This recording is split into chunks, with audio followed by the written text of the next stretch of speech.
বন্ধুরা আপু ভাইয়ারা একটা হাসা কথা কই আইসকে আপনাকে লগে দর্জিরা কখনো ঈদের ড্রেস ঈদের দিন পরতে পারে না। এই যে দেখেন আমি ঈদের পরে আমার জন্য একটা ড্রেস বানাইতেছি।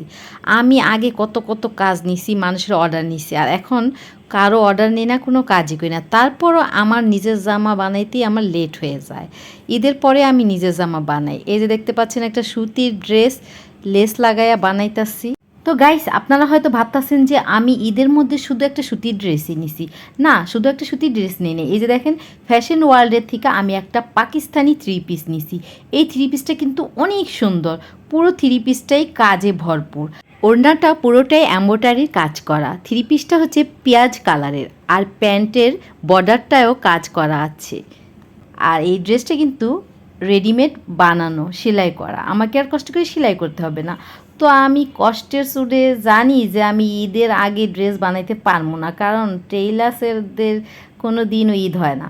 তো আমি এই জন্য রেডিমেড একটা থ্রি পিস আগে থাকতেই কিনে এনে রেখে দিয়েছি। তো এই যে সুতির ড্রেসটা কিন্তু আমার মনের মতো করে বানাইছি। এত গরম পড়েছে, তো ঈদের মধ্যে আমি কোথাও বের হই নাই। আজকে ঈদের তৃতীয় দিন, তো একটু বের হবো। মেয়ে বলতেছে ঈদের দিন কোথাও যাওয়া নেই, এমন তো আজকে চলো। তো এই যে দেখেন গাইস, আপনারা আমার জামার গলারটা এত সুন্দর ডিজাইন করে আমি নিজে বানাইছি, এত সুন্দর হয়েছে। তো এত গরম পড়েছে যে আমি সুতির ড্রেসটাই পরে যাবো, এই পাকিস্তানি ড্রেসটা পরবো না, কারণ অনেক গরম। সুতির ড্রেস পরে আরাম পাওয়া যাবে। তো পাকিস্তানি থ্রি পিসটা আমি এখন রেখে দিব, আর এই সুতির ড্রেসটা পরেই আমি আজকে বের হব মেয়েকে নিয়ে। তো অবেলায় গোসল করেছি, সারাদিন শুধু শুয়ে শুয়ে দিন কাটালাম, আর এখন এই ভিজা চুল নিয়ে কিভাবে বের হব। তো মেয়ে বলছিল তোমাকে একটু স্ট্রেট মেশিন দিয়ে চুলটা টেনে দিই, তাহলে শুকিয়ে যাবে আর তুমি বের হতে পারবে। তো এই যে বের হতে হতে সন্ধ্যাই হয়ে গেল গাইস, দেখেন সন্ধ্যার সময় আমরা বের হলাম। তো কি আর করা, একটা পার্কে চলে এলাম। এটা হচ্ছে ইকো পার্ক। তো এখানে 50 টাকা করে টিকিট কেটে আমরা ঢুকেছি।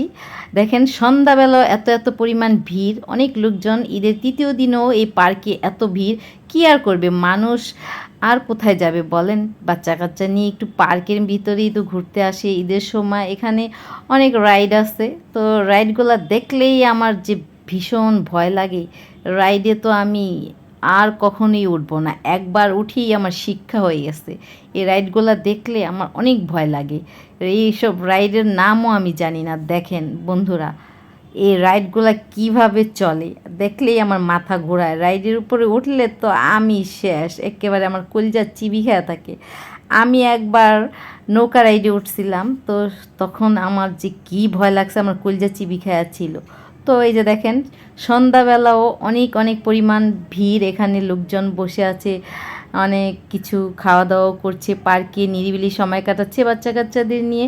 সবাই এখানে আসে একটু বাচ্চা কাচ্চাদের আনন্দ দেওয়ার জন্য। বিভিন্ন রাইডে উঠে বাচ্চারা অনেক খুশি হয়, আনন্দ পায়। তো আমি আমার মেয়েকে বলেছিলাম যে কোনো রাইডে উঠো, তোমার যেটা ভালো লাগে। ও কোনো রাইডেই উঠবে না, আমার মতো ভীতু, ভয় পায়। তো আমিও ভীষণ ভয় পাই। তো বন্ধুরা, আমার এই ড্রেসটা কেমন হয়েছে, আমাকে কি মানিয়েছে, ড্রেসটা পরে আমি নিজের হাতে বানিয়েছি, তো কেমন লাগলো একটু কমেন্ট করে সবাই বলে যাবেন প্লিজ।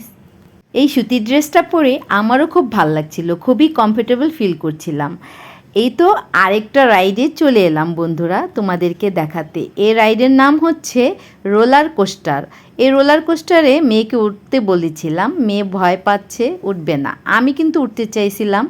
এটা হচ্ছে একটা রেলগাড়ির মতো, ঝকঝক করে চলে। তবে যে কোনো রাইডেই উঠলে একটু না একটু ভয় লাগে ফার্স্ট টাইমে। তবে এই রোলার কোস্টারে ততটা ভয় নেই, অন্য অন্য রাইডে যেমন ভয় লাগে। তো এই যে এখানে চলে এলাম, এখানে শুধু বেবিদের জন্য একটা রাইড, আর ওখানেও একটা রাইড দেখা যাচ্ছে চরকির মতো ঘুরছে, বিভিন্ন রাইড দিয়ে ভরা এখানে। তো আমি এখন চলে এলাম বেবিদের এখানে। পঙ্খিরাজ ঘোড়ায় করে সবাই দোল খাচ্ছে আর ঘুরছে। এখানে পঙ্খিরাজ ঘোড়ার উপর উঠলে সব বেবিরা মনে করে যে তারা স্বপ্নের রাজ্যে হারিয়ে যায়। সব বেবিদের নিয়ে পঙ্খিরাজ ঘোড়াগুলো ঘুরছে, আর বেবিরা মনে করছে তারা স্বপ্নের দেশে চলে যাচ্ছে। আর গানটাও ভীষণ সুন্দর, আমাদের দেশটা স্বপ্নপুরী, সাথী মোদের ফুলপরি, ফুলপরি লাল পরি, লাল পরি নীল পরি, সবার সাথে ভাব করি, সবার সাথে ভাব করি, আমাদের দেশটা স্বপ্নপুরী, সাথী মোদের ফুলপরি। ফুলপুরি লালপুরি লালপুরি নীলপুরি সবার সাথে ভাব করি, সবার সাথে ভাব করি। এই বেবিদের এখানে আসলে না সেই ছোটোবেলায় ফিরে যেতে মন চায়। আমার যদি ছোট বেবি থাকতো না তাহলে আমি এই ঘোড়ার পিঠে বসাতাম। আমার মেয়ে তো বড় হয়ে গেছে, তো অনেকগুলা রাইডই ঘুরে ঘুরে দেখলাম, একটার মধ্যেও উঠি নাই। এই যে এখানেও একটা রাইড, এটাও বেবিদের জন্য। তবে হ্যাঁ, বড়দের জন্য এখানে অনেক রাইড আছে, অত রাইডের নামও আমি জানি না। এই যে এখানেও একটা রাইড আছে, এখানে বড় ছোট সবাই উঠে। এটার নাম কি আমি জানি না, তবে নৌকা রাইডের মতোই মনে হচ্ছে। এটা হচ্ছে ট্রলার রাইড, ট্রলারের মতো দেখা যাচ্ছে, নৌকার মতো তো দেখা যাচ্ছে না। তবে যাই হোক, অনেক ভালো লাগলো। পার্কের মধ্যে কি সুন্দর সুন্দর ফুল নিয়ে বসে আছে একটা ভাইয়া। তো আমি কিছু ফুল কিনতে চাইছিলাম, এখানকার ফুলগুলো দেখে আমার খুবই ভালো লাগছিল। তবে ফুলের দাম জিজ্ঞেস করছিলাম, এক এক পিস ফুল 20 টাকা করে।